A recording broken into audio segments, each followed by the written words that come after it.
All right, 5-1, day 1, we start looking at analytic trigonometry. Basically, obviously big fancy term. The topic is still trigonometry, so expect to see a lot of like sine and cosine and tangent and all of our wonderful trig functions. Once upon a time, I kind of threw something your way called identities. And we talked really briefly about them, but they give us the ability to take more of an algebra approach to trigonometry. And that's what we're doing. Okay? That's largely what chapter 5 is about. Now, the next few slides kind of take you into identity overload, right? But if you look back into your notes from chapter 4, I think every single one. There might be a few that we didn't. Like these ones I know. You know them and you have them. Okay? These are the reciprocal trig functions, right? Sine and cosecant, cosine and secant, tangent, cotangent. We've known that for a while. Okay? If you were to write them out as equations algebraically, that's what you would see.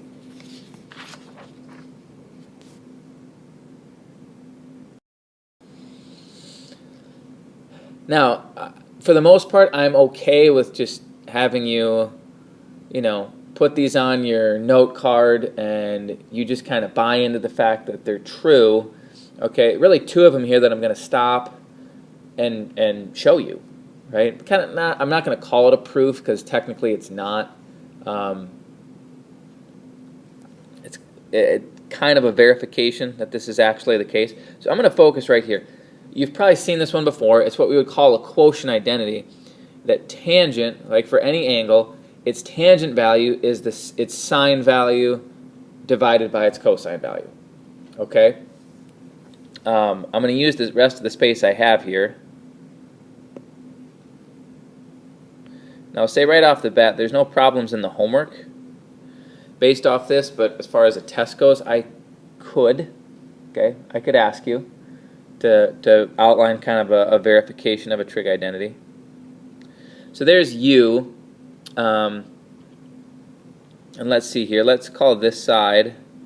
If I'm going to verify this for like all cases, and technically, because I put it in a right triangle, I'm implying that U has to be less than 90 degrees.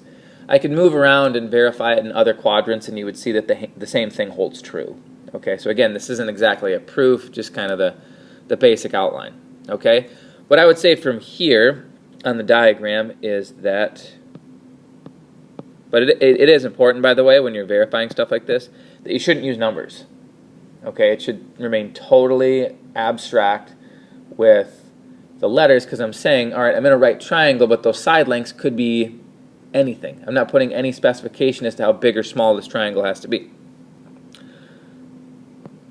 The tangent value of angle U is y over x. Okay? I'm also going to throw on there that its sine value is y over r, and its cosine value is x over r. And you probably see that and you're like, wow, that was enlightening.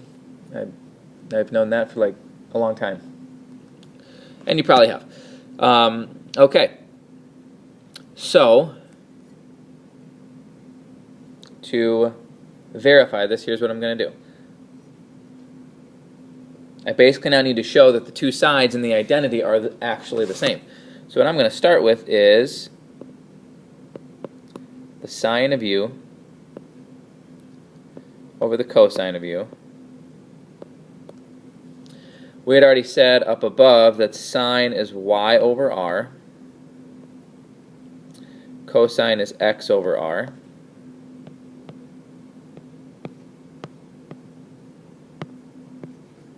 I'm going to flip that bottom fraction and multiply. The r's will cancel, and what is left is just side length y divided by x. But wait a minute. We had already established at the very beginning that y divided by x, that is U's tangent value. Started with sine over cosine, ended with tangent. Okay? If you're talking about the same angle, those two quantities are the same thing. Okay? Now, this may not, I know it's not on your homework assignment. I could ask you to do it on a quiz or a test. It's probably not your favorite thing to do, but honestly, verifying these identities it's important that you have some rationale or can see some kind of argument that you could make that, yes, this makes sense and these statements are true. Now, in a minute, we're just going to use them. And that's going to be the primary focus of the rest of this lesson, is to use these identities to get some trig values. Okay? But I do want to take you through one more, and I promise this is it. Okay, it's the last one of this lesson that I'm going to verify. But and I'm picking two strategically. Like the quotient and the Pythagorean identities, you will find you will use them a lot. Okay, they come up the most. But I'm going to verify this one. Sort of, again, because I'm just going to draw it in a right triangle that's in quadrant 1, so technically speaking, my results, again, only apply to an angle that's acute. All right, okay. Now, again, I'm going to establish three things right off the bat. This is really the same diagram I had before, so once again, the sine value for angle U is y over r. Its cosine value is x over r. Okay, and a tricky little one. The name would perhaps give it away, though. According to the Pythagorean theorem, which we can use, and we need to, that's why it's a Pythagorean identity, x squared plus y squared equals r squared. Okay, that might look a little funny because we normally see the letters of A, B, and C, but doesn't matter what you call those side lengths. X and y are the two legs, r is the hypotenuse. There you go. So apparently, according to this identity, that if I take a sine value squared of U, add it to its cosine value squared, no matter what the angle, the answer is always 1. That's what this identity says. Well, let's put it to the test. Let's see if that's true. I'm going to start with the left side. Okay. So based on the stuff that I wrote above, I can basically make substitutions and simplify this, but they have to equal each other, and my end destination I have to get to is 1. This all somehow has to simplify to 1. Well, the logical first substitution to make is that sine of U is y over r. That does need to be squared. And cosine is x over r.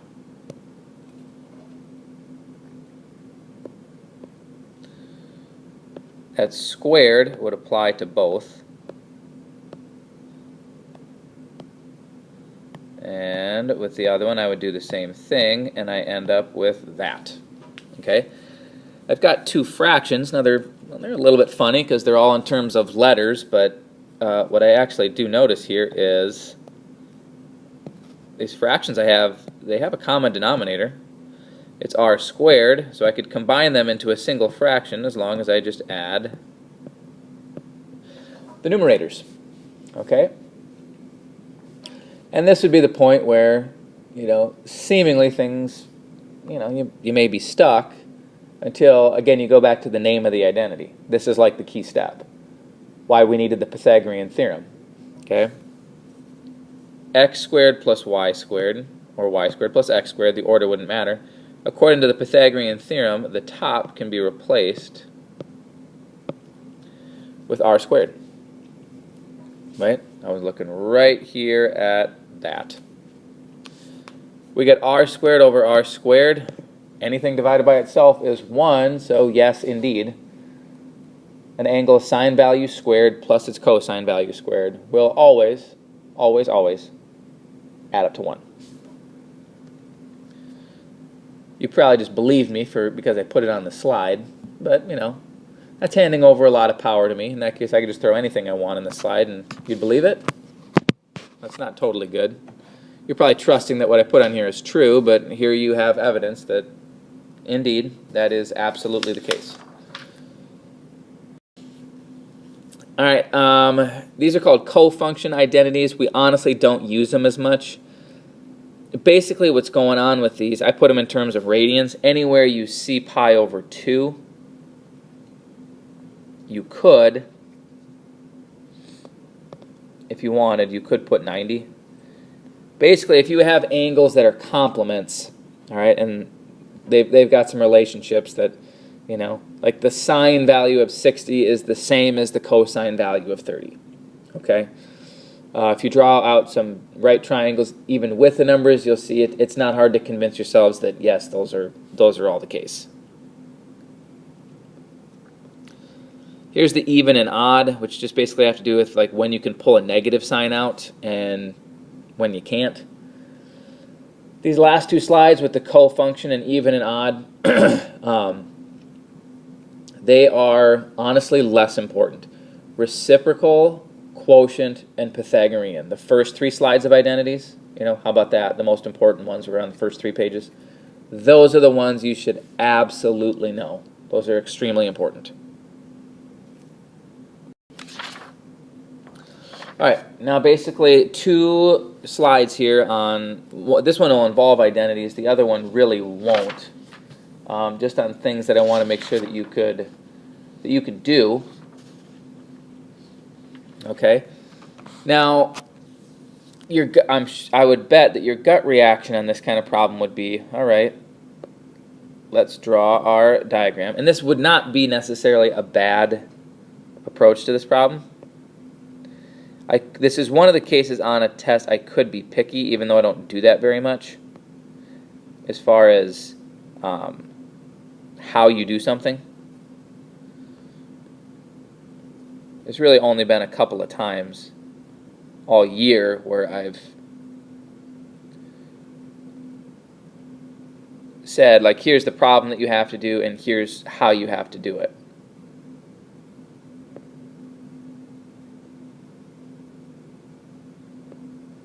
This could be one of those.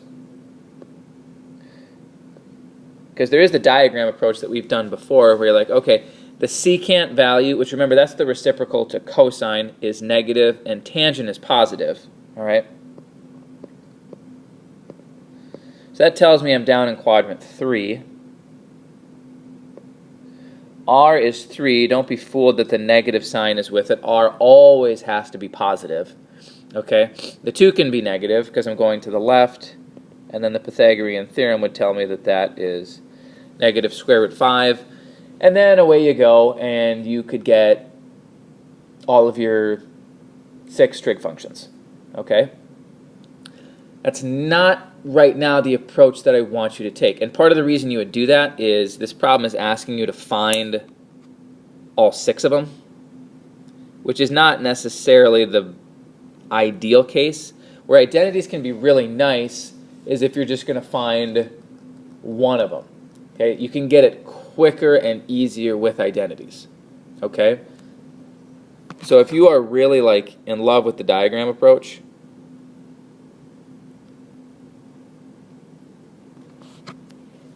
pay close attention here because again, it's not common, but this might be a case where I say, you know, on this test question, I might actually make you use the identities. Okay, but let's say we were just finding, we got to find the other 5. And again, your diagram is probably the quickest way to get the other 5. But let's say I just wanted cosine. Okay, then there is no way I would draw the diagram. Right? That, technically speaking, is using an identity. To go from secant to cosine, don't draw the diagram. Just take the trig value that you have for secant and just flip it. Okay? That would be pretty darn quick. Now, what about if I wanted a sine value?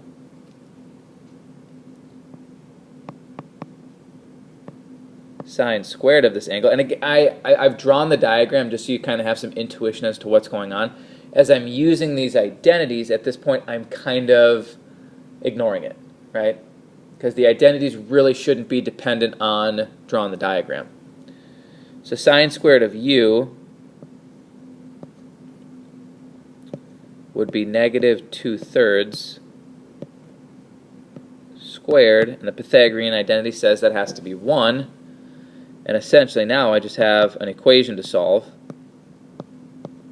That's 4/9.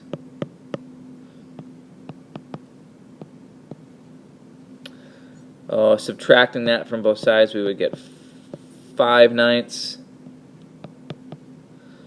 So when I take the square root, okay, I do have to remember I'm in quadrant 3, so the sign value should be negative. I should have negative square root 5 over 3. Okay? Now, once I have that, I could use a reciprocal identity.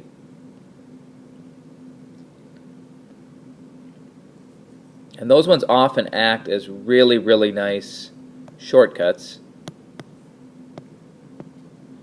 I could go to cosecant and just flip it. And I have to clean that up a little bit and do negative 3 square root 5 over 5. And at this point I have 4 of them. And really the only thing that's been any significant work is when I had to use the Pythagorean identity to go from sine to cosine. Okay, other than that, I've just basically been using reciprocal identities. Okay? Now I go back at this point and I'm going to use another, well, I have a couple options. I could use a Pythagorean identity, or I could go this route. Okay, because what's left is tangent and cotangent. Okay, at this point I've got secant and cosine, then I went and got sine, and then I went and got cosecant. And I think the approach that I'm going to take here is, we actually verified this identity, that our angle u is sine over cosine, and I already know sine is negative square root 5 over 3 divided by negative 2/3, which would be negative 5 over square root 3 times 3 over negative 2.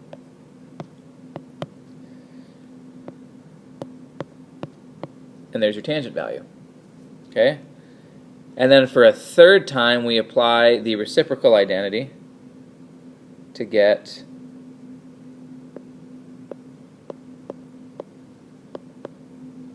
cotangent, which would be 2 over square root 5, or 2 square root 5 over 5. Okay? Now, a lot of times when I show you getting all 5, you look at that and you're like, okay, I'll do the diagram, thank you very much. That probably is the best approach to doing, like, to get all 6. That's probably the most efficient way. If you're talking about like efficiency, the identities would be better if you looked at like basically those 3 cases, and if you just wanted to find one of them. Like if you came across a problem where it's like you've got tangent, you need cotangent, I wouldn't draw the diagram. Okay, you've got sine, you need a cosine value. Okay, then it's probably quicker. Okay, I'm just showing you one to get all of them, so you kind of see all the different cases that you could be asked to get. Okay, it's really probably not that practical to use the identities, but I'm not after the most efficient way. I just want you to see and to practice how to use the identities, because that is the major method that we'll use.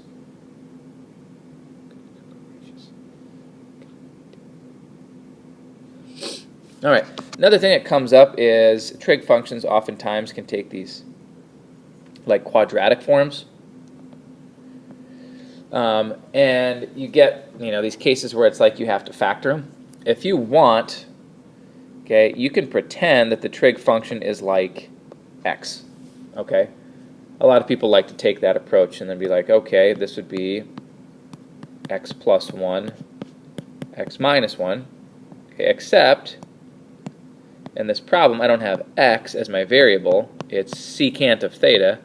So it's like everywhere I were to see an x, replace it with a secant. Okay? Down here in example 4, pretend that those tangents are x's. So I could have 4 tan and then just tangent. Okay? And from here I just got to plug in numbers that would give me that middle term of plus 1, right? Because it was just plus 1 tangent. I believe a minus 3 and a plus 1 will do it. Now if you go down to example 5, okay, notice we have two different trig functions. You're not going to see this case yet today. Eventually you will. It's possible we could go ahead and factor it if we're feeling really confident that we could split up the two trig functions, and here it doesn't look like that. Your first approach should be, can I rewrite it so that I have all the same trig function? Because here the answer is yes, going back to our awesome identities. It's not one that we verified, it's another Pythagorean.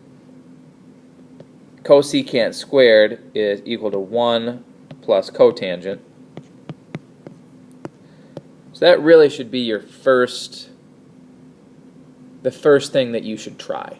Can you switch it up so that you get it all in terms of the same trig function? Because now as I rearrange these terms, I have cotangent squared, whoops,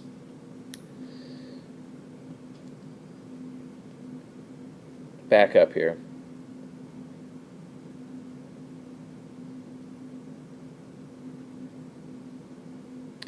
I kind of went back to using u. The variable here has been x. Cotangent squared of x minus cotangent of x. And then I have to add that 1, so that becomes a minus 2. Now to get this expression factored, need the middle term to be negative 1, so minus 2 and plus 1 will do it.